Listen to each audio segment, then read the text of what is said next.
ये फेसबुक, ये इंस्टाग्राम, ये डेटिंग एप्स आज भले ही चल रहे हैं, लेकिन इस तरह की चीजें पहले भी चला करती थी। किसी भी चित्र को देख करके किसी पर मोहित हो जाना और सब सुध बुध भूल जाना, ये काम पहले भी होता था। पहले इस तरह के चित्र चला करते थे।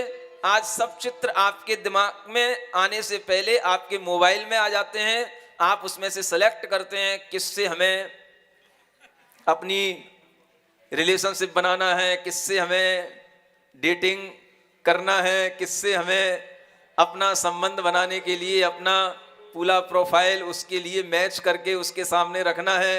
ये सब चीजें आज जो चल रही हैं, जिसके कारण से ये पुत्र पुत्रियों के एक तरह से सील बिगड़ रहे हैं, ये इनके जो व्रत बिगड़ रहे हैं, इनका जो धर्म बिगड़ रहा है, ये सब आप ये ध्यान में रख करके चलें कि ये सब बिगड़ने के लिए हमने खुद अपने लिए इन मोबाइलों को तैयार किया है। और आज मोबाइल में जितनी ज्यादा सुविधाएं हैं, उतनी बेटे बेटियों के लिए दुविधाएं बन चुकी हैं। जो बेटे बेटियां इस तरह से इन मोबाइलों पर अपना टाइम वेस्ट करते हैं, वेस्ट ही कहना पड़ेगा, जो टाइम वेस्ट करते हैं और उसके माध्यम से अपने दिमाग में अनेक तरह की फितूरियां फिर लाते हैं।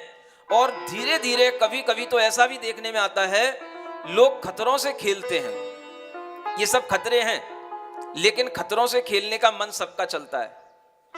अगर कहा जाए कि लक्ष्मण रेखा है, इससे आगे पैर नहीं रखना, तो आपका मन मचलाएगा, देख के देखूं तो क्या होता है। समझ आ रहा है? इसी तरह से ये फेसबुक, ये इंस्टाग्राम, ये तरह तरह के डेटिंग एप्स, जिनके माध्यम से आपके लिए खतरा उत्पन्न होता है, आप फिर भी उसमें कभी ना कभी उसमें खेलने का मन बनाते हैं। और मैंने यहां तक देखा कि शादीशुदा महिलाओं के भी मन इस तरह के खेल करने में मन लग जाते हैं। एक बार आपका किसी भी अननोन पर्सन से किसी भी तरह का एक बार चैटिंग होने लगती है, कांटेक्ट होने लग जाता है, किसी भी तरह के अगर आपने एक बार खेल खेल में भी प्रॉमिस कर लिए, तो समझ लेना अब जिंदगी आपके लिए खिलवाड़ बन सकती है, जिंदगी आपके लिए खतरे का खेल बन सकती है।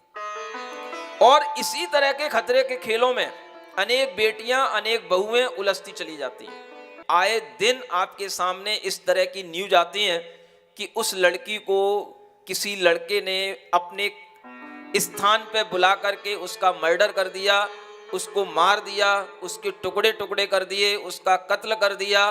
क्यों कर दिया?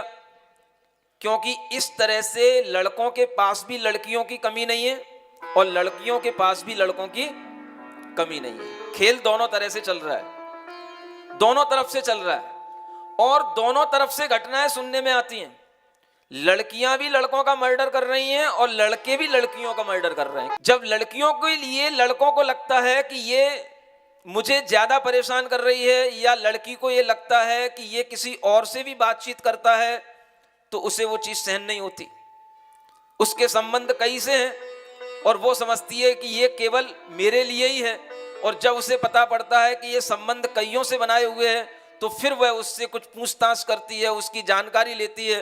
और जब लड़के को ये पता पड़ जाता है कि ये मेरी जिंदगी में इस तरह से जांच पड़क कर रही है, तो वह उसको अपनी जिंदगी से हटाने के लिए बड़े बड़े निर्णय ले लेता है। और उसी के परिणाम निकलते हैं कि लड़कियों की कम उम्र में अचानक से उनके मर्डर होते हैं, उनके कत्ल होते हैं, और फिर बाद में पुलिस उसका किसी भी तरह से तहकीकात करती है। लेकिन जो काम हो गया, जान जिसकी चली गई वो तो चली गई।